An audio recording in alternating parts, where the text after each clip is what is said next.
Bueno, pues hoy quiero compartir con ustedes algo que se llama la ley Metcalfe. Y bueno, antes de entrar a la definición, nada más quiero recordarte que este video forma parte de un curso online gratuito que se llama Mindset. Y en la descripción de este video vas a encontrar el enlace al playlist o al curso completo, si quieres tomarlo. Muy bien, y bueno, pues ya aprovechando la atención que me estás dando, que me estás regalando, también me gustaría invitarte al grupo de Telegram y al grupo de Facebook, en donde pues miles de personas compartimos mucha información con respecto a inversiones, a negocios online y a desarrollo personal. Entonces yo creo que vas a encontrar mucho valor a ella también. Si gustas unirte totalmente gratis, te voy a dejar también los enlaces abajo en la descripción de este episodio. Bueno, ahora entrando en definición ya de lleno de la ley Metcalfe, bueno, pues resulta que esa ley se creó en los años 80 y tiene su origen por una persona justamente llamada así, Metcalfe. Y bueno, justamente lo estamos viendo ahorita en la pantalla. Él fue el creador de esta ley, ¿no?, que se conoce como ley Metcalfe. Y básicamente lo que dice es que el valor de una red va a estar determinada por el cuadrado del número de usuarios o el número de nodos o el número de conexiones que tiene esa red o esa tecnología o lo que sea. Y se ha utilizado mucho para evaluar empresas, sobre todo en la industria tecnológica.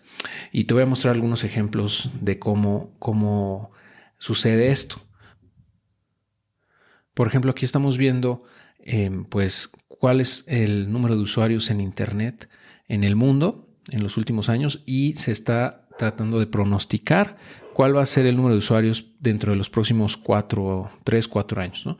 Entonces, por ejemplo, en 2010 había 1.871 millones de usuarios en Internet y en 2021 había 4.832 y 2022 pues se estima que va a subir a 5.000 y así sucesivamente. Entonces, este crecimiento de la red, aunque aparentemente aquí es lineal, genera muchísimas más interacciones entre cada usuario. Es decir, que cada persona que se agrega a esta red, en este caso Internet, va a agregar un valor porque puede conectarse o puede intercambiar o intercomunicarse o conversar con todos los demás usuarios de la red. Entonces eso va generando cada vez mayor valor a la misma. No me refiero únicamente a valor monetario, sino al uso, a qué tan útil es para la sociedad. Y bueno, vamos a unas empresas, por ejemplo en Facebook, podemos ver aquí el número de usuarios por mes desde 2008.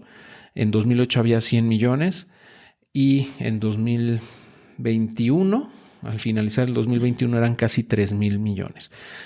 Podemos ver que en los últimos trimestres se ha aplanado un poco, de hecho casi totalmente, esta curva de crecimiento en Facebook.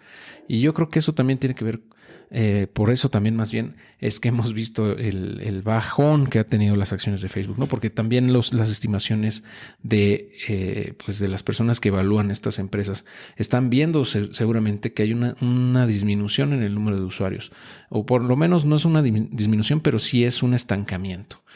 Cosa que no vemos en Instagram, por ejemplo, que por cierto forma parte de Meta.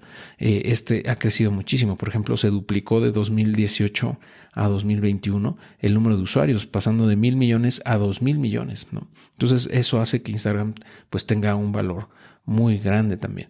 Y bueno, vamos a ver otra red social, por ejemplo Snapchat, que también ha reportado muy buenos números, ha crecido bastante en estos últimos meses.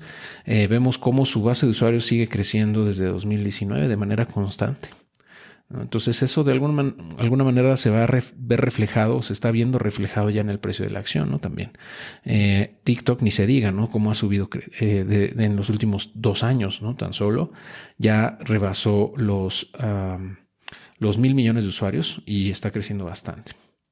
Ahora, también hay otro tipo de redes que no tienen que ver con redes sociales, pero sí con la forma en la que usamos el dinero, ¿no? Y aquí, por ejemplo, estamos viendo Bitcoin, que es una red también, es una tecnología, es un medio de pago, es una moneda, como tú lo quieras ver. al final de cuentas es el valor de esta red también está grandemente influenciado por el número de usuarios que tiene, ya que por esta ley Metcalfe, pues en la medida en la que más gente comience a usar Bitcoin o lo integre en su vida diaria, mayor valor va a tener para todo el resto de la red, ¿no? Entonces vemos cómo ha venido la adopción desde 2009 y ha venido creciendo. Estamos viendo el número de direcciones con un balance mayor a 0.1 Bitcoin. Entonces podemos ver cómo ha seguido creciendo durante todos estos años, ¿no? Y digamos que su tendencia sigue siendo creciente, y eso pues también se va a ver reflejado o se está viendo reflejado en el precio eventualmente. Es uno solo de muchos otros factores, ¿no? Pero bueno, mientras la red siga creciendo en número de usuarios, el precio tiene que seguirlo también, ¿no? Eso es algo importante. Y aquí estamos viendo el número también de nodos en Lightning Network, que es esta tecnología que tiene Bitcoin para hacer pagos instantáneos.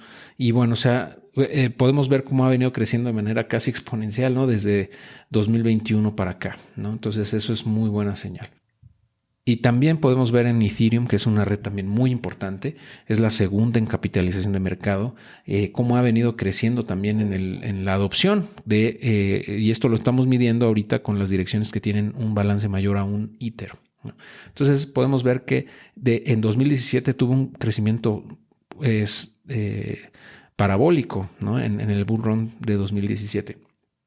Y después de eso ha seguido creciendo, no tan rápido, pero yo veo un crecimiento un poco más acelerado ya en los últimos 12 meses más o menos, ¿no? Que es esta parte de acá, y sigue creciendo. Y bueno, podemos ver cómo el precio de alguna manera está correlacionado, ¿no? Con el número de usuarios que tiene esta red. Y esto de atrás, las líneas negras, es el precio, ¿no? Entonces es normal, es natural desde mi punto de vista que se vea este crecimiento, ¿no? También porque pues estamos viendo cómo en la medida en la que el número de usuarios crece, pues también crece el precio, ¿no? Lo sigue, vamos, eventualmente, aunque no es siempre así, ¿no? No es una regla, pero en el largo plazo tiende a ser así. Y por último, en Ethereum podemos ver el número de validadores que tiene. Estos validadores activos, que ahorita ya están por llegar a los 300,000, tan solo en el último mes creció de 289,000 a 291,500. Entonces está creciendo muy bien, muy fuerte. Y pues estos son los Ethers que están en staking para la parte de Ethereum 2.0, es decir, cuando se haga el merge y se pase de la validación de Proof of Work a Proof of Stake, etcétera. Entonces, en la medida en la que más validadores activos tenga esta red, pues más segura va a ser, ¿no? Y más robusta. Entonces, eso también es importante como ejemplo, me parece. Pero más allá de todos estos ejemplos que te estoy dando de Metcalfe's Law, pues yo creo que también tiene una aplicación práctica en nuestras vidas, y aterrizando todo esto, ¿no? En el tema de mindset, pues yo creo que en la medida en la que vamos teniendo cada vez más relaciones con otras personas, con otros grupos o con algunas comunidades que son afines a nosotros y que nos ayudan a crecer y que nosotros también aportamos valor a ellos, pues más valiosa se vuelve no nada más pues nuestra vida para los demás, ¿no? Sino también podemos aprender mucho de los demás, ¿no? Nos enriquecemos de todo lo que los demás nos pueden dar o nos pueden enseñar. Entonces es bien importante crear esas relaciones, ¿no? Y no me refiero nada más a hablar con la gente o tratar de conectar a fuerza con alguien nada más por interés, ¿no? Sino yo creo que debe de partir de un interés genuino en aportar a la vida de los demás, en aprender, y pues así es una relación, yo pienso, productiva o fructífera, ¿no? En donde uno da y recibe también, pero al final de cuentas todos se enriquecen, todos los que están formando parte de esas relaciones o de esas interrelaciones se pueden ver beneficiados. Y eso aquí en México pues a veces está mal visto porque hay mucho compadrazgo, hay mucho nepotismo, etcétera, etcétera. Pero aquí no estoy hablando de ese tipo de relaciones, estoy hablando de relaciones auténticas, genuinas, en donde tú te interesas por los demás y ellos también se interesan por ti, por tu bienestar y por tu éxito, ¿no? En todos los sentidos. Y yo creo que esa es la forma correcta o el approach correcto para poder crear relaciones verdaderas, genuinas y de largo plazo, ¿no? De enriquecimiento mutuo, no nada más económico, sino en muchos otros aspectos. Y bueno, eso es a grosso modo lo que te puedo compartir sobre Metcalfe's Law. Puedes googlear muchísima información al respecto de otras aplicaciones ya más aterrizadas a nivel tecnológico, etcétera, pero quería que supieras que existe y que, bueno, básicamente nos ayuda a tener mayor valor en cualquier red, ¿no? En la medida en la que hay más usuarios, el crecimiento del valor de esa red se vuelve exponencial porque es justamente al cuadrado del número de usuarios que tiene. Más o menos, ¿no? Digo, no es una ley así tal cual, porque, bueno, varía de muchas otras, o sea, con base en muchos factores, pero es un comportamiento que estamos viendo, como te comentaba, en muchos escenarios, en muchas formas, en muchas empresas, incluso en muchas redes que ya existen hoy en día, desde el Internet, pasando a las redes sociales y en cripto, ¿no? En Bitcoin y Ethereum, como ejemplos. Ok, bueno, pues espero que esto te resulte muy útil y bueno, déjame saber tus comentarios sobre esto que te estoy compartiendo. Me va a dar mucho gusto saber qué opinas. Muy bien, muchas gracias. Espero que estés muy bien. Nos estamos escuchando y viendo muy pronto.